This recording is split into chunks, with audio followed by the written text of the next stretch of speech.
হে যুবকেরা, তরুণেরা, বাপেরা, তাই আজকের দিনও পৃথিবী জুড়ে আমার নবী পাকের বিরুদ্ধে ষড়যন্ত্র এখনো চালাচ্ছে।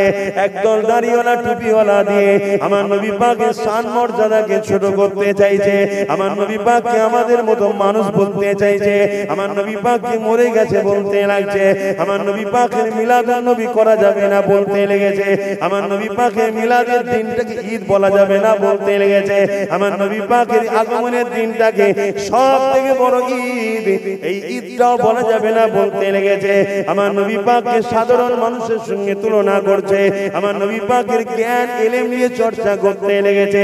কেউ বলছে আমার নবী গায়েবের খবর জানে না, আবার কেউ বলছে আমার নবী নাকি লেখাপড়া জানতো না। মনে রাখবেন, আজ যখন দাড়ি টুপি রেখে এইভাবে আমার নবীকে ছোট করে, এদের বিরুদ্ধে কিন্তু আমরা কথা বলি না, কিন্তু এদের এই কথাগুলোকে নিয়ে যখন অন্য কোন ধর্মের লোক সেজে কেউ যখন আমার নবীর সামনে বলবে, তখন কিন্তু আমরা রাস্তায় নেমে যাই আন্দোলন করতে। বাবেরা, নওজোয়ান, তরুণেরা, আল্লাহ নবী, নবী, দয়ার নবী দুনিয়া জমিনে এসে আস্তে আস্তে বড় হলে 40 বছর যখন নবী পাকের বয়স হয়ে গেল, আল্লাহ নবী দেখতে লাগলেন ছেলেরা নিজের মায়ের সঙ্গে নোংরা কাজ করছে, বাপেরা নিজের বেটির সঙ্গে নোংরা কাজ করছে, এমনকি জেন্ত পুঁতে দিচ্ছে। সমাজের মাতব্বর কোন গরিব ঘরের ছেলে মেয়েদিওকে রাখানি চাকরানি বানিয়ে রেখেছে, এমন করে 360টা খোদার উপাসনা করে তাদের কাছে গরিবের ঘরের বাচ্চাদেরকে জবাই করা হচ্ছে। এই রকম নোংরার অবস্থা দেখে আল্লাহ নবী তাদেরকে বারণ করলো, বাবারা খবরদার এগুলো করো না, তোমাদের মালিক হলো একজন, যিনি তোমাদেরকে গরিব বড়লোক সব মিলিয়ে বানিয়েছে, যাতে করে বড় লোকদের পরীক্ষা নেবে গরিবদেরকে কেমন ভালোবাসে, গরিবদের পরীক্ষা নেবে গরিব হওয়ার পরে সবরটা কেমন করে থাকে। এইভাবে তিনি নারী পুরুষ বানিয়েছে, তোমাদের মধ্যে থেকে সংসার জীবন হবে, ওই সংসার জীবন যারা বাকি নারীদেরকে সম্মান শ্রদ্ধা করতে হবে। আল্লাহ নবী এইভাবে তাদেরকে শিখাতে লেগেছে, মায়ের সঙ্গে জুলুম করো না, বাপের সঙ্গে জুলুম করো না, এ দুনিয়ার বাপেরা মেয়েগুলোকে জেন্ত পুঁতে দিও না। নারী ভোগের জিনিস নয়, নারী মা হয়, বেটি হয়, বোন হয়, আবার নারী তোমাদের মধ্যে থেকে একজন কারো প্রজার সঙ্গে জুড়া আছে, স্ত্রী হবে, ওই স্ত্রী শুধু স্বামীর সম্পদ হবে, অন্য কারো হবে না। এইভাবে আল্লাহ নবী যখন বুঝায়, তৎকালীন সময় আবু জেহেল, উতবা, সাইব, আবু লাহাব যারা দুনিয়ার মানুষকে গোলাম বানিয়ে দিয়েছিল, এই নকল খোদাকে দেখিয়ে দেখিয়ে এক আল্লাহর সাথে সরিয়ে দিয়েছিল, তারা দেখতে লাগলো যে আমাদের ভণ্ডমির দোকান বন্ধ হয়ে যাবে। কেননা আমার নবী পাকের মেসেজ যখন চতুর্দিকে যায়, আবু বকর সিদ্দিক মেনে নিল, একটার পর একটা মানতে একদিন হযরত ওমর ফারুক তিনি আমার রাসূলুল্লাহকে মেনে নিল। এমন কি দেখা যায় হাবশী দেশের ওই হযরত বেলাল হুজুর তিনি আমার রাসূলকে মেনে নিল। এইভাবে নবী পাকের দিকে লোক আসতে লেগেছে। আবু জেহেল, উতবা, সাইবা দেখতে লাগলো মুহাম্মদকে রুকা না যায়, মানুষের যে প্রভু সেজে বসে আছি, মানুষকে যে আমাদের গোলাম বানিয়ে রেখেছি, এখনো বন্ধ হয়ে যাবে।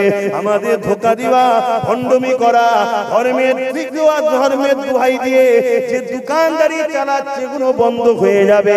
এই আবু জেহেল আমার রাসূল পাকের বিরোধী করেছিল। এই বিরোধী করার সময় দুনিয়ার লোককে আবু জেহেল বোঝাতে লেগেছিল যে মুহাম্মদ একজন জাদুকর।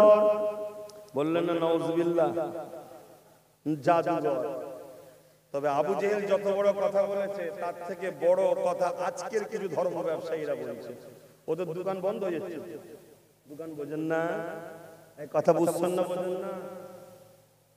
ধর্মস্থানের নামে ছোট ছোট নারী রেখে দিয়ে শয়তানি করা হচ্ছে, আর এই মেসেজ সমাজে ছড়িয়ে যাচ্ছে। তো এ যুবকরা, তোদের বোন সে যত বড়ই পীর সাহেব হোক, যত বড় ধর্মগুরু হোক, তোর বোন কখনো বেগানা পুরুষ তোর বোনের গায়ে হাত দিতে পারে না। এই মেসেজ যাচ্ছে না, যাইছে না? এখন যদি আব্বাস সিদ্দিকীর এই চরিত্র খারাপ থাকে, আমার মাথায় বাজ পড়বে না। এই ইসলামকে না ঢুকলে আমার তো শয়তানি ভোগ বিলাস বন্ধ হয়ে যাবে। এই কথা বুঝছেন না, বোঝেন না? সেই সকল বাঁদর গুণই আমার বিরোধী করছে। যারা প্রকৃত ধার্মিক তারা কিন্তু বিরোধী করে না। এই যারা ভণ্ড, বদমাইশ, শয়তান, মানবরূপী পশু, তারাই কিন্তু বিরোধী করছে। কেন বিরোধী করছে? আবু জেহেল কেন করেছিল? উতবা কেন করেছিল? সাইবা কেন করেছিল? তাদের খদ্দের সব পালাচ্ছে। এই বুঝাতে পারছি তো নাকি? আমার মুরব্বী বাবেরা ওয়াজ শুনছেন তো নাকি? বুঝতে পারছেন তো নাকি? না অসুবিধা হচ্ছে যে বাপ এসব শুনে কি করব, তুই একটু নামাজের কথা বল বাপ, এটা মাথায় ঢুকছে নাকি? এই আরাক ফিতনা সমাজে ঘুরে বেড়াচ্ছে, ঘুরিয়ে ফিরিয়ে শুধু নামাজের কথা বলো, নামাজের কথা বলো, নামাজের কথা বলো। কেন নামাজের কথা বলতে হয় কাকে? 5 বছর বয়স থেকে উচিত ছিল তো আপনার নাতি পুতার হাত ধরে মসজিদে নিয়ে যাওয়া। জানেন না 5 বছর বয়সের বাচ্চা বোঝে না? এই ছেলেটা বোঝে না পেশাব করতে গেলে বলতেন, এই যে বাচ্চাগুলো বোঝে না মসজিদে যায়, এই মসজিদে যাই না, কথা বলছে না তো? এদের নাতি এদের দাদুরা মসজিদে নিয়ে যায়, এদের বাপেরা নিয়ে যায়। শেষ তো তোমরা করেছো। 5 বছর বয়স থেকে উচিত ছিল হাত ধরে নিজের ছেলেকে মসজিদে নিয়ে যাওয়া। চল 5 × 5 10 বছর বয়স পর্যন্ত যখন হাত ধরে নিয়ে যেতে, 10 বছর পর হাত ছেড়ে দাও, অটোমেটিক মসজিদে যাবে। টাইম হবে যাবে। জোরে বলুন সুবহানাল্লাহ। যদি মসজিদের নামাজি বাড়াতে চাও, ছেলেগুলো তখন যা হয়ে গেছে আর বলা যাবে না। আল্লাহ হিদায়াত করুক, দোয়া করি।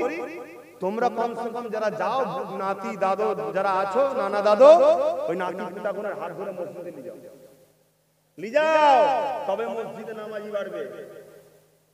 ইট পেকে যাবার পর ওকে আর ডিজাইন করা যায় না, ছোটবেলায় ডিজাইন করে নিতে হয়। কথা মাথায় ঢুকছে না? ঢোকে না? এখন এদেরকে ফিরিয়ে আনার রাস্তা আছে। সেই রাস্তা হলো কি? খাস কামলিওয়ালার পক্ষ থেকে যদি একবার ইশারা পায়। আর কামলিওয়ালার পক্ষ থেকে ইশারা কখন পাবে? যখন হুজুরকে দিলে জায়গা দিতে পারবে। তাই চেষ্টা করছি মোড়ে পিটে যেমন হোক করে যদি একবারে যখন নবী দেখানো যায়, তো নবী দেখানো যেতে গেলে এদের ঘরে নবীর প্রেমিক হতে হবে। নবীর প্রেমিক যখন হবে, রাত্রির একদিন ঘুমাবে, রাসূলুল্লাহ দিদার হয়ে যাবে। জোরে বলুন সুবহানাল্লাহ। আর নবী বলবে নামাজ পড়বি, আর নবী যখনই বলবে অটোমেটিক কবুল হয়ে যাবে, 5 ওয়াক্ত নামাজি হয়ে যাবে। জোরে বলুন সুবহানাল্লাহ। কথা মাথায় ঢুকছে না? ঢোকে। আর আমরা কি নামাজ পড়তে নিষেধ করে যাই নাকি আব্বারা? কিন্তু আজকে বুঝুন কি সমাজে চলছে। হুজুর হলো আমাদের ঈমান। হুজুর কি আমাদের ঈমান? আমি শ্রদ্ধার সাথে বলছি, আমি কোন ধর্মের ধর্ম প্রেমিক মানুষদের ঘরে কোন রকম ভাবে আমার কিছু আঘাত দিবার কথা কোনোদিন বলিনি, আর বলতেও যাব না, কারণ আমার ইসলাম নিষেধ করেছে। কিন্তু আমি সমাজের যারা দায়িত্বশীল আছে তাদেরকে শুনিয়ে বলছি, আমার হুজুরকে মহব্বত করা হলো আমাদের ঈমান। হুজুরের বিরোধী কেউ করবে, তার প্রতিশোধ নেওয়াটা হলো আমাদের ঈমান। তার বিরোধী করাটা হলো আমাদের ঈমান। তার বিরুদ্ধে সংগ্রাম করাটা হলো আমাদের ঈমান। যদি বিরোধী না করি, প্রতিশোধ যদি না নিই, তাহলে ঈমান থাকবে না। আর ঈমান যদি না থাকে, আমি ধর্ম থেকে বেরিয়ে যাচ্ছি, তাহলে আমার ধর্ম থেকে বেরিয়ে যাবে এমন কোন কাজ তো মেনে নেওয়া যায় না। তাই সমাজের যারা দায়িত্বশীল আছে তাদের উচিত লড়ে বসে দেখা যে সমাজে কিছু পাগলা কুকুর বেরিয়েছে, সংবিধান বিরোধী কাজ করে বিভিন্ন ধর্মকে ঘেউ ঘেউ করে আঘাত দিচ্ছে। কেন আমার দেশের সংবিধান রাইট দেয়নি কাউকে, আমাকেও রাইট দেয়নি অন্য ধর্মের বিষয়ে বলি, কিন্তু সংবিধানের আগে আমার ইসলাম আমাকে রাইট দেয়নি যে অন্য ধর্মের বিষয়ে আমি বলি। তাই আমি কারো বিষয়ে বলি না। আর আমাকে যারা ভালোবাসে তাদেরকে শিক্ষা দিই, যদি রাসূলকে ভালোবাসো খবরদার বলতে যাবে না। কেন? এর একটা সাধারণ যুক্তিও আছে। কেমন? ধরো একজন খারাপ মানুষ, ভালো মানুষ তোমার সঙ্গে কথা কাটাকাটি করছে, কথা বুঝে আসছে। ভালো মানুষের কাজ কি হবে? সে যদি তুমি সত্যি তার মাকে ভালোবাসো, ধরো না তুমি কথা বলছো, তুমি তোমার মাকে ভালোবাসো, সত্যি যদি ভালোবাসো, তুমি কি অন্যের মাকে গাল দেবে? গাল দিলে কি হবে? পাল্টা সে তোমার মাকে গাল দেবে, ঠিক না বেঠিক? তাহলে মূলত তোমার মাকে গাল সে দিল না তুমি খাওয়ালে? কথা বলে তুমি তো খাওয়ালে। তাহলে যদি প্রকৃত তুমি ইসলামকে ভালোবাসো, তাহলে অন্য কোনো ধর্মের উপরে তুমি বলতে পারো না। বললে সে তোমায় বলবে মূলত তুমি তোমার ধর্মকে গাল খাওয়ালে। ইসলাম এজন্য বলেছে খবরদার কারো ধর্মের উপরে তুমি কথা বলবে না। তুমি তোমার যেটা আল্লাহ মিলিয়েছে শুকরিয়া আদায় করে পালন করো। তোমার সত্যটা দেখে কারো যদি হিদায়াত কপালে থাকে সে ফিরে আসবে। যেমন আজকে তামাম পৃথিবীর দিকে তাকিয়ে দেখেন, ব্রিটেনের জমিনে আজকের দিনে সব থেকে প্রিয় নাম হলো মুহাম্মদ। জোরে বললেন না? এই যুবকেরা, ফ্রান্সের বুকে আমার রাসূলুল্লাহর কাটন তৈরি হয়েছিল, তথাপি ওই ফ্রান্সের বুকে সব থেকে প্রিয় দিন হলো ইসলাম। মানুষ দলে দলে আমেরিকা বলেন, ব্রিটেন বলেন, পশ্চিমা দুনিয়ার দিকে তাকিয়ে দেখে, দলে দলে দলে দলে মানুষ ইমানে নূরের কলেমা পড়ে ইসলামের ছায়া তলে আমার রাসূলুল্লাহর প্রেমিক হয়ে যাচ্ছে। তাই আজকে দুনিয়ায় কম্পিটিশন শুরু হয়েছে, কি করে মুহাম্মাদের সম্বন্ধে সমাজে ভুল বোঝানো যায়। যেমন আবু জেহেল চেষ্টা করেছিল, যখন উকাজের একটা মেলা হতো মক্কায়, সে চেষ্টা করেছিল সমাজের মানুষকে বাড়ি ধরে গোড়ায় গোড়ায় প্রতিটা রাস্তার মোড়ে মোড়ে লোক বসিয়ে দিয়েছিল। বিশ্ব থেকে লোক আসছে মেলাতে, উকাজের মেলায়, আর সবাই লোককে ধরে ধরে বলে মুহাম্মাদের কাছে যাবে না, কেন মুহাম্মদ একজন জাদুকর। নাউজুবিল্লাহ। এই যুবকেরা এইভাবে বলতে থাকে, কিন্তু সত্যকে কখনো লুকিয়ে রাখা যায় না। আমার নবী এমন একটা সত্য, এখন রাত এর থেকেও সত্য আমার রাসূল। এই যুবকেরা, তরুণেরা, বাবেরা, আমার নবী পাকের বিষয় যখন বলতে লাগলো যে মুহাম্মদ জাদুকর যাবে না, যে শুনেছে সেই বলছে চল একবার যে দেখি কে মুহাম্মদ, যে দেখি। আর আমার নবীর কাছে যখনই গেছে, আমার নবী বলছে খবরদার বাবা, গরিবদের উপরে জুলুম করো না বাবা, মা বাবাকে ভালোবাসো বাবা, এতিমের মাল ছেড়ে নিও না বাবা, এক আল্লাহ ছাড়া দ্বিতীয় কারো উপাসনা করো না বাবা। মানুষ কখনো মানুষের খোদা হতে পারে না, কোন মানুষের কাছে মাথা নত করবে না, মাথা নত একমাত্র আল্লাহর কাছে হবে। এইভাবে নবী আমার থেকে ইনসাফ শিখায়, ইনসানিয়াতের কথা শোনায়, ন্যায়ের কথা শোনায়। তারা বলতে লেগেছে পাগল তো, জাদুকর তো আবু জেহেল, আরে মুহাম্মাদের মতো মানুষ তো হতে পারে না। তারা আমার নবী পাকে দিবানা হয়ে কলেমা পড়ে মুসলমান হয়ে যায়। আরো জোরে বলুন সুবহান।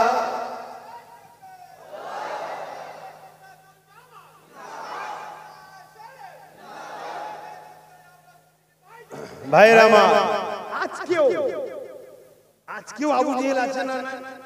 কথা বলছো না তো? তারাও দেখছে কি করে মুহাম্মদ রাসূলকে বদনাম করে। কথা বলছেন না? কখন আমার হুজুরের পরিবার নিয়ে কথা বলে না, বলে না। কখনো আমার হুজুরের বিবাহ নিয়ে কথা বলে, কখনো আমার হুজুরের এলেম নিয়ে কথা বলে, বলে না, বলে না। সে দাড়ি চাচা হোক আর দাড়িওয়ালা হোক, উভয়ই হচ্ছে আজকের আবু জেহেল। এই একমত তো নাকি? না দাড়িওয়ালা হলে যায়? হ্যাঁ, দাড়ি রেখে হুজুরের বিরুদ্ধে বললে যায় নাকি? এ তো আরো বড় শয়তান। কেন মুনাফিক চেনা মুশকিল। কথা বুঝে আসছে? তো এইভাবে আমার হুজুরকে সমাজের কাছে একটা পছাবার চেষ্টা করছে। কিন্তু হায় হায় হায়, যার ইজ্জতের জিম্মেদার স্বয়ং আল্লাহ, তাকে কখনো কেউ ঘাটাতে পারে? জোরে বলুন সুবহানাল্লাহ। আমি বললাম না, আকাশের চাঁদও তো আমার হুজুরের গোলাম। জোরে বলুন সুবহানাল্লাহ। আকাশের চাঁদও আমার হুজুরের গোলাম। আপনারা মানেন তো নাকি? জোরে বলেন। তারিখ দেওয়া দিচ্ছে কি? আমার নবী যখন দুদমা হালিমা হুজুরের ঘরে রয়েছে, তিনার দুশরীক বোন হযরত সুয়াইবা বলতে লেগেছে, আমি মুহাম্মদ রাসূলকে কোলে করে নিয়ে বাইরে গেছি। পূর্ণিমা চাঁদ, যেটাকে চৌদবী চাঁদ বলা হয়, পূর্ণিমা চাঁদ, পুরো চাঁদ যেদিন গোল হয়, বুঝতে পারছেন? পূর্ণিমা চাঁদই বলো তো। পূর্ণিমার চাঁদ উঠেছে আর আমার কোলে মুহাম্মদ রাসূল আছে। খোলা আকাশের নিচে গেছি, দেখলাম মুহাম্মদ রাসূল হাত থেকে তুলে আঙুলটাকে ইশারা করে। আমি উপর দিকে তাকিয়ে দেখি, আমার মুহাম্মদ রাসূল যেদিকে আঙুলের ইশারা করে, চাঁদ সেদিকে সরে। ডান দিকে ডান দিকে, বাঁদিকে বাঁদিকে। আমি সুয়াইব অবাক হয়ে গেছি। দুনিয়ার মানুষ তাদের বাচ্চাদের জন্য খেলনা কিনে দেয়, প্লাস্টিকের, লোহার, আর আমার আল্লাহ মুহাম্মদ রাসূলের জন্য চাঁদকেই খেলনা বানিয়ে দিয়েছে। জোরে বলুন সুবহানাল্লাহ। সুবহানাল্লাহ, আরো জোরে বলুন সুবহানাল্লাহ। তো হুজুরের হাতের আঙ্গুলের ইশারায় শিশুবেলাতে চাঁদ ইশারা যেদিকে পায় সেদিকে লড়ে। আজ সব মানবরূপী পশুগুলো সে দাঁড়িয়ে রেখে হোক আর দাঁড়িয়ে চেঁচে হোক আমার হুজুরের সানে কুস্তাগি করার চেষ্টা করে। সব বড় কুত্তাকে দাওয়াত দিচ্ছি, চাঁদ কেন কোন একটা লাইনকে বালকে আঙ্গুলের ইশারা দিয়ে সরিয়ে দেখাও দেখি। তোমরা যদি হালালি হও এই চ্যালেঞ্জের মোকাবেলায় আসো। আর আমার হুজুর বড় হয়েছে এমন করে হাবিবি আমানি বলে এক জাদুকরকে আবু জেহেল নিয়ে এসেছে আমার রাসূলকে অপমান করবে বলে। আমার নবীকে এসে বলছে মুহাম্মদ সাল্লাল্লাহু আলাইহি সাল্লাম, শুনলাম নাকি আপনি নবী দাবি করেছেন। আল্লাহ নবী বলেন আনা মুহাম্মদ রাসূলুল্লাহ, আল্লাহ আমাকে মুহাম্মদ রাসূল করে পাঠিয়েছে। হাবিবি আমানি বলছে তাহলে আকাশে কিছু দেখান, কারণ জাদুকররাও জানে আকাশে কারো নেতৃত্ব চলে না, আকাশে জাদু জোরে বলো যুবক চলে না। তাই আকাশে দেখান, কারণ হাবিবি আমানি জানে যদি মুহাম্মদ সত্যি নবী না হয় তাহলে আকাশে দেখাতে পারবে না, তখনই জানবো জাদুঘর। সে জানে না আবু জেহেল বলেছিল জাদুঘর বলে বুঝিয়ে বাজিয়ে নিয়ে এসেছে। মাইকের আওয়াজে বুঝতে পাচ্ছেন তো নাকি? আমার রাসূল পাক সাল্লাল্লাহু আলাইহি সাল্লাম এক পাহাড়ের ধারে পূর্ণিমা রাত্রিরে 14वीं চাঁদের রাত্রিরে আমার হুজুর হাঁটাহাঁটি করছিলেন। আর যখন বলল আল্লাহর নবী আসমানের দিকে তাকালেন আর চাঁদ পুরো গোল উঠেছে। আল্লাহ নবী বলেন এ হাবিবি আমানি, চাঁদটাকে দুটো টুকরো করলে হবে? হাবিবি আমানির মুখে আর কোনো কথা নেই। দুটো টুকরো করে বলছি এই কথা বুঝছেন না? বলেন না পৃথিবীর যত বড় বড় সম্রাট আছে, সে আমেরিকার হোক, আমার দেশের হোক, ফ্রান্সের হোক, ব্রিটেনের হোক, চীনের হোক, সব লর্ড সাহেবকে এক জায়গায় ডেকে বলা হয় চাঁদকে বলো তো জায়গা থেকে একটু সরে যেতে। কোন লর্ড সাহেবের কথা বলো? পৃথিবীর যত ধর্মের ধর্মগুরু আছে, সে মুসলমানদের বিশ্বাস হোক আর যেই হোক, যত যা আছে সবটাকে এক জায়গায় ডেকে নিয়ে আসো। ডেকে নিয়ে এসে বলো চাঁদ শুধু একটুখানি সর বাবা, একটু সর বাবা। সবাই মিলে যদি বলে সরবে, জোরে বলো। কেন চাঁদ কারো গোলাম নয়, চাঁদ আমিন আল্লাহর গোলাম। জোরে বলুন সুবহানাল্লাহ। আমার হুজুর যখন আঙ্গুলের ইশারা করেছে চাঁদ আস্তে আস্তে দুটুকরো হচ্ছে। শুধু দুটুকরো হয়নি, এক ফালি পাহাড়ের ও মাথায় আর এক ফালি পাহাড়ের ই মাথায়। কিছু সময় নয়, মধ্যরাত পর্যন্ত চাঁদ নিজেকে চিড়ে দিয়ে হুজুরের গোলামির পরিচয় দিয়েছে। জোরে বলুন সুবহানাল্লাহ। এ যুবক, এ মুসলিম সমাজের কওমের মানুষ, চাঁদের থেকেও শ্রেষ্ঠ মানুষ তোমাদেরকে আল্লাহ বানিয়েছে। আর যখন হুজুরের ইজ্জতের উপর আঘাত আসবে, নিজেদের ঘরে চিড়ে দিয়ে হুজুরের ইজ্জতের রক্ষার জন্য আমাদের ঘরে সংগ্রামের জন্য তৈরি হতে হবে। রাজি আছে? যদি হতে পারো তবে জান্নাতের আশা করো, আর না হয় মরবে কবরে দেবে। মনে রেখে দিও কবরে কুকুর ছাগল হয়ে শুয়ে থাকতে হবে, কারণ জান্নাত তোমাদের বাপেরও নয়, আমারও বাপের নয়। জান্নাত মুহাম্মদ রাসূলের জন্য আল্লাহ করেছে। রাসূলের গোলাম যারা হবে তারা জান্নাত যাবে। তুমি যদি মনে করো আমি রোজা রেখেছি, নামাজ পড়েছি, হজ করেছি, আরে তোমার রোজার হজ নামাজের মুখাপেক্ষী আমার আল্লাহ নয়। করেছো আলহামদুলিল্লাহ, শুকরিয়া আদায় করো যে আল্লাহ তোমাকে পছন্দ করে সিজদা করার সুযোগ দিয়েছে। আল্লাহ তোমায় পছন্দ করে রোজা রাখার সুযোগ দিয়েছে। আল্লাহ তোমায় পছন্দ করে তার ঘর দেখার সুযোগ দিয়েছে। শুকরিয়া আদায় করো। এগুলো দেখে জান্নাত নিবার শখ করনি। জান্নাতে যদি যেতে চাও, ইমাম মালিক হুজুর বলছেন হুজুরের বিরুদ্ধে কেউ কথা বললে প্রতিশোধ নাও। প্রতিশোধ যদি হুজুর নিতে না পারি, আর ইমাম মালিক হুজুর বলছে তাহলে বেঁচে থেকে লাভ নেই, মরে যা। শুনছেন না? শুনেন আমার কথা শোনাতেছি আমি তো ছোটখাটো মানুষ। এই কথা শুনছেন না? শুনেন অতএব তাহলে ভাবো তাহলে বলো সংগঠিত হবে না হবে না? আমি আজ থেকে চিল্লাচ্ছি, 7-8 বছর ধরে বুঝাচ্ছি। হ্যাঁ, এই মুসলিম সমাজের একদল কওমের লোকেরা আমাকে কত গালিগালাজ করেছে, কত ছোট বড় কথা বলেছে। বলেছে না? বলে না? কেন? কি জন্য বলেছিলে? না, তোমার দুনিয়ার নেতাদের বিরুদ্ধেই বলেছিলাম। কেন তোমার এই হারামখোর নেতাগুলোকে বলো না দেশের সংবিধানের বিরোধী আজকে কাজ হচ্ছে, হারামখোরগুলোকে রুখতে বলো। কোন হারামখোরের মুখে কথা আছে? তোদেরকে জবাব দিতে হবে না মনে হচ্ছে? হ্যাঁ কি গো, জবাব দিতে হবে না? আমি কেন বলেছিলাম?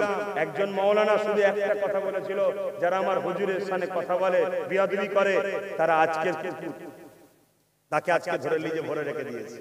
জানেন না? এতটুকু কথা বলার জন্য।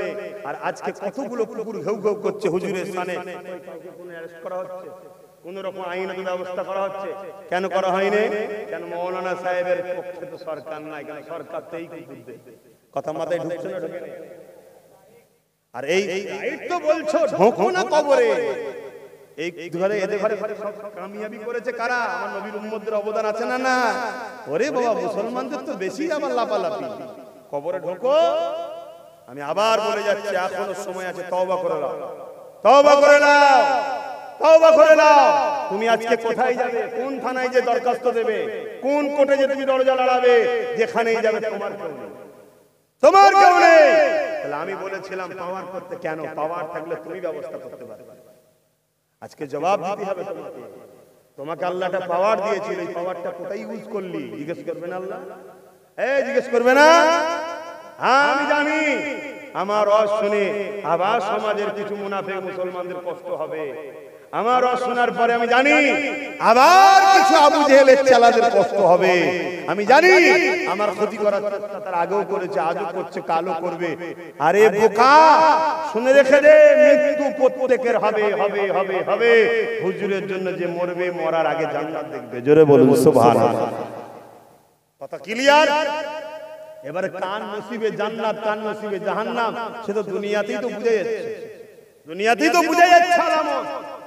আজকে বড় দুঃখ, যে নবী না হলে বাপ মা সম্মান বুঝতাম না, যে নবী না হলে ইনসাফ বুঝতাম না, যে নবী না হলে ধোঁকা দিয়া বন্ধ করেছি, ধোঁকা দিয়ে খেলতাম, যে নবী না হলে চিটিংবাজি করতাম, যে নবী যদি না শিখাতো মানুষের ক্ষতি করে বেড়াতাম, যে নবীর আদর্শে আজ আমরা ইনসাফ করা শিখিয়েছি, ইনসাফ করা শিখিয়েছি, নাই কি জিনিস শিখেছি, মানবতা কি জিনিস, মানব বন্ধন কি জিনিস শিখেছি।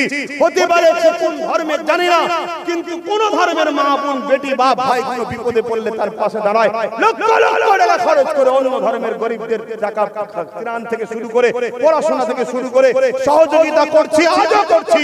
কেন করছি? এটা আমার মুহাম্মদ রাসূল শিখিয়েছে। মানুষকে যে ভালোবাসবে, মহান সৃষ্টিকর্তা তাকে ভালোবাসবে। জোরে বলুন সুবহানাল্লাহ। কারো ধর্ম দেখিনি, কালার দেখিনি, রং দেখিনি, ভাষা দেখিনি, জাত দেখিনি, ছোট লোক না বড় লোক দেখিনি। আল্লাহর সৃষ্টি বিপদে পড়ে গেছে, মানুষ হেল্প করেছি। এই শিক্ষা আমার রাসূল আমাদের ভালো দিয়েছে। আজকে সেই নবীর সামনে কথা হচ্ছে না, হয় না? মুখ ভর্তি দাঁড়িয়ে মাথায় টুপি রেখে বড় বড় মাওলানা স্টেজে ওয়াজ করছে, আমার হুজুরের সামনে কথা হচ্ছে। অনেকে এমনও কথা বলে আল্লাহ নবী, নূর নবী, দয়া নবী, ইলম কালাম ছিল না। বলুন নাউযুবিল্লাহ। আবার অনেকে এমনও বলে আল্লাহ নবী নাকি নিরক্ষ ছিল, জ্ঞান ছিল না, পড়াশোনা ছিল না, কোন রকম ভাবে তিনি লিখতে পড়তে জানতেন না। এই কথাটা কারা বলছে? এই যুবকেরা, দাড়িওয়ালা টুপিওয়ালা বক্তা মুনি সাহেবই বলছে, যাদেরকে আমরাই দাওয়াত করে হালুয়া রুটি খাওয়াই। এই কথাটাকে নিয়ে যখন কাল একটা অন্য কোন পাগলা কুকুর বলবে যে মুহাম্মদ মূর্খ ছিল, তখন তো আবার তুমি আমি ঝগড়া লেগে যাব। শুরুটা কারা করছে? আমার অজস্বিত হচ্ছে। আমি বাপ অন্যায় গোড়া থেকে ধরবো। আমার ছেলে অন্যায় করলে মা, আবার তোর ছেলে অন্যায় করলে মা, এটার নাম ইসলাম না। আমার ছেলে অন্যায় করলে শাস্তি হবে। অন্যায় অন্যায়, সে যেই হোক। কথা বলছেন না, বোঝেন না? বলেন, বলবো না, থাকবে। মন খারাপ হচ্ছে।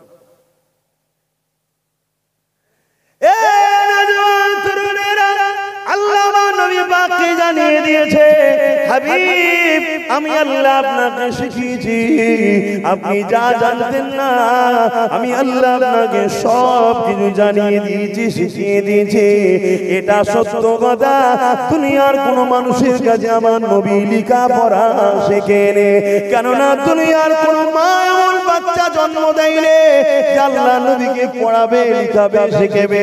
কেননা দুনিয়ার সবাই ইলম পায় আমার রাসূলুল্লাহ সাদকায়, আমার নবীর ঝুলি থেকে, আমার নবী থেকে দুনিয়া দুনিয়া পেয়েছে, হতে পারে নবী 570 খ্রিস্টাব্দে এসেছে, কিন্তু আমার নবী সবার আগে তৈরি হয়েছে। কেননা নবী পাক না হলে কিছুই আল্লাহ বানাতেন না। আমার নবী তখন তৈরি হয়েছে যখন বাবা আদম সফিউল্লাহ পানি কাদার সঙ্গে মিলেছিল। আমার নবী তখন সৃষ্টি হয়েছে। হযরত জিবরাইল আলাইহিস সালাম আল্লাহ নবীকে একদিন কাছে এলেন, নবী পাক জিজ্ঞাসা করলেন, জিবরাইল তোমার বয়স কত? হযরত জিবরাইল বলেছিলেন, ইয়া রাসূলুল্লাহ হাবিবাল্লাহ, হুজুর আমি এইভাবে ঠিক নয়, এইভাবে আমি তেমন বলতে পারবো না। তবে হুজুর আমাকে যখন আল্লাহ সৃষ্টি করেছিল কোনো কিছুই আল্লাহ সৃষ্টি করেনি। কেন জিবরাইল সমস্ত ফেরেশতাদের সর্দার। ফেরেশতা কটা রয়েছে আপনারা জানেন? আল্লাহ যা কিছু সৃষ্টি করেছে তাকে 10 ভাগে ভাগ করেছে। 9 ভাগ হলো ফেরেশতা, 1 ভাগ হলো বাকি সব কিছু। তার মধ্যে মানুষও আছে, পশু পাখি গাছপালা ঘাস জমি জায়গা সব কিছু হলো 1 ভাগ। আর 9 ভাগ হলো আল্লাহর ফেরেশতা। তার তুলনা করা যাবে না কত ফেরেশতা রয়েছে। সমস্ত ফেরেশতাদের সর্দার হলো হযরত জিবরাইল আলাইহিস সালাম। তিনাকে আল্লাহ প্রথম বানিয়েছে। তিনি বলতে লেগেছে, আমি যখন সৃষ্টি হলাম কোনো কিছুই ছিল না, আল্লাহ পাকের আরশে আজিম ছিল। ওই আরশে আজিমে একটা নূরের পর্দা ছিল। ওই পর্দার ভিতরে একটা নূরের তারার চমক আমি দেখেছিলাম, যেটা দেখার পর আমি বড় দিবানা হয়ে গেলাম। দেখার জন্য বড় অপেক্ষা করতে লাগলাম। 70,000 বছর পর আবার ওই তারাটার চমক দেখলাম, আবার দেখার জন্য দিবানা হলাম। আবার 70,000 বছর পর চমক দেখলাম। ইয়া রাসূলুল্লাহ ইয়া হাবিবাল্লাহ, ওই তারাটা 70,000 বছর পর পর একবার করে প্রকাশিত হয়। ওই তারাটাকে আমি 72,000 বার দেখেছি। আল্লাহ নবী বলল, জিবরাইল শোনো, ওই তারাটা হলো তোমার নবী মুহাম্মদুর রাসূল। আরো জোরে বলুন সুবহান।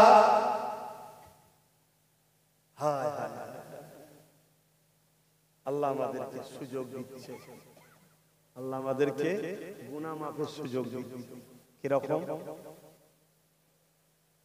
আমরা প্রেমের যদি ইজহার করি, হুজুরের পক্ষে আওয়াজ তুলি, আল্লাহ এর বিনিময়ে আমাদের গুনাহ মাফ করবে। জোরে বলুন সুবহানাল্লাহ। একটা মানুষ এই যে কথা বলছি, এই রিসেন্ট দেখছিলাম কোন একটা শয়তান বলেছিল মসজিদে ঢুকে মারবো। কোন একটা দলের যেন নেতা নাকি বলছিল, আর কিছুদিন পরে বক্তব্য দিচ্ছে, আওয়াজ বেরোয়নি, শুধু পানি খেতে আওয়াজ বেরোয়নি। খোদা বেলে দিয়ে, বুঝতে পারছেন না? তা আমার বলতে চাইছি যেটাই, আচ্ছা বলুন তো, কেউ কথা বলবে, এই কথাটা বলার ক্ষমতা কে দেয়? আল্লাহ। তাহলে আমার আল্লাহ আমাদের নবীকে আমাদের থেকে বেশি ভালোবাসে না কম? জোরে বল, বেশি। তাহলে আমার হুজুরের শানে কিছু বললে আমাদের কষ্ট হচ্ছে না? আল্লাহ পাকের কুদরতি অন্তরে ব্যথা হচ্ছে না? তা সে যখন বলার চিন্তা করছে, আল্লাহ জানে না? জানে না? আল্লাহ তো তখনই তার জবানের ব্যবস্থা করতে পারে, করেছে কেন? আমি তোমাকে বলে দিচ্ছি, যেসব কুকুরগুলো চিল্লাচ্ছে, খুব শিগগিরই দেখবে এদের কঠিন কঠিন সব বিমার টিমার হয়ে আর হয়ে বিভৎস সব অবস্থা হয়ে যাবে। দেখে নিও, বেশি নয়, বছর খানেক সময় দাও, বছর খানেক সময় দাও, দেখবি সব কুকুররা সব খাই যায় খোদার মারে। তাহলে আল্লাহ কেন বছর খানেক আগে করলো না? ওরে বোকা, যদি আল্লাহ সঙ্গে সঙ্গে করে দিত, তাহলে তোমার আমার মতো পাপীদের গুনাহ মাফের রাস্তা কোথায় পাবো? কথা মাথায় ঢুকছে না? ঢোকে না? লাখো লোক দোকান কারবার বন্ধ করে দিয়ে রাস্তায় নেমে মিছিল করছে, লাখো লোক মাহফিলে এসে জমায়েত হয়ে মিছিল করছে, সর্ব জায়গায় হুজুরের হয়ে লড়াই হচ্ছে, এবং এই আওয়াজ চতুর্দিকে ছড়াচ্ছে। অন্য সমাজের অন্য মানুষগুলো ভাবছে কে মুহাম্মদ রাসূল, নিউ জেনারেশন ভাবছে কে মুহাম্মদ রাসূল, কার জন্য আওয়াজ উঠছে, কার বিরোধী হচ্ছে, কে তিনি? আরে লাইভটা খোলো, গুগলে সার্চ করছে মুহাম্মদ কে, গুগল বলছে মুহাম্মদ তো তিনি, যিনি সর্বকালে সর্বশ্রেষ্ঠ। জোরে বলুন সুবহানাল্লাহ। আরে কম্পিউটার কম্পিউটার বলতে শ্রেষ্ঠ, মানুষ তো আরো অবাক হয়ে যাচ্ছে। কম্পিউটার তো মানুষ নয় যে কম্পিউটারের ধর্ম আছে, কম্পিউটার তো মানুষেরই তৈরি করা এবং সেটা কোনো মুসলমানের নয়। এরপরেও গুগল বলছে পৃথিবীর শ্রেষ্ঠ মানুষ কে? মুহাম্মদ। তাই রিসার্চ শুরু করো, পড়ো পড়ো পড়ো পড়ো পড়ো। পড়তে পড়তে পড়তে পড়তে লাখো লাখো লাখো যুব সমাজ মুহাম্মাদের প্রেমিক ইসলাম কবুল করছে। জোরে বলুন সুবহানাল্লাহ, আরো জোরে বলুন সুবহানাল্লাহ। আপনারা কি ওই ইতিহাস ভুলে গেছেন? আবু জেহেল লোক লাগিয়ে রাসূলুল্লাহর বিরোধী করেছিল, আর সবাই নবী নবী করে একবার বলল দেখেছি তো, কে চ দেখেছি তো, কে চ দেখেছি তো। আজকের আবু জেহেল গুলো যত নবীর বিরুদ্ধে ক্যাচেরা ছুড়বে তত জানবেন খুশবু নাকে লাগলে আহ খুব সুন্দর আমার নবীকে পেয়ে যাবে। জোরে বলুন সুবহান। কিন্তু আমরা গোলাম বলছি, হুজুরের প্রেমিক দাবি করছি। আমাদের দায়িত্ব আছে না না? ওই দায়িত্বের মূল দায়িত্ব হলো আগামী দিন আমাদেরকে পাওয়ার দখল করতে হবে। এই কথা শুনুন, পাওয়ার দখল করো।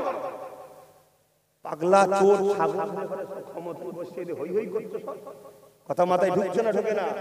আয় করো, এমন লোকের পাশে দাঁড়াও যার মধ্যে রাসূলের প্রেম আছে, ঈমান আছে, মহব্বত আছে, তবে তো সে কলম চালাবে। এই ফোন করবে, বুঝতে পারছেন? আমাদের ফোন করে শুনবে, সে ফোন করবে, এসপি হোক আর ডিএসপি হোক, এই এক্ষুনি ব্যবস্থা করো।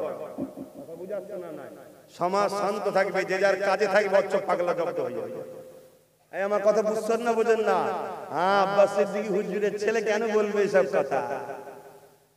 এরকম কিছু মুনাফিক আছে না? না, সব শয়তান একদিকে। এই সেজে বসে আছে মুসলমান, কিন্তু হারামখোর মুসলমান নয়। এই হারামখোর মুসলমান নয়। যদি এর বাপ দাদা মুসলমান হতে পারে, কিন্তু এ মুসলিম ঘরে জন্ম নিয়েও কিন্তু ইসলাম থেকে বেরিয়ে গেছে। আছে না? না, এই আছে না? না, সেই একটা বাংলাদেশের এক চরিত্রহীন নারী ছিল না, আমার বাংলাদেশ ছিল, এই ও মুসলমান ঘরে জন্ম, মুসলমান, এই মুসলমান, ও ওর বেলায় ভালো বুঝেছে না, এই শয়তানকে চিনতে পারছেন না? জলসা করবো না থাকবে। যুবকরা কি বলছে যে হুজুর এলো, এইসব কথা বলছে, বন্ধ হয়ে যাবে। এত বড় পেট বড় হয়ে গেছে, আর কত হারাম খাবি? অনেক তো খেয়েছিস, এবার ঠান্ডা হয় না?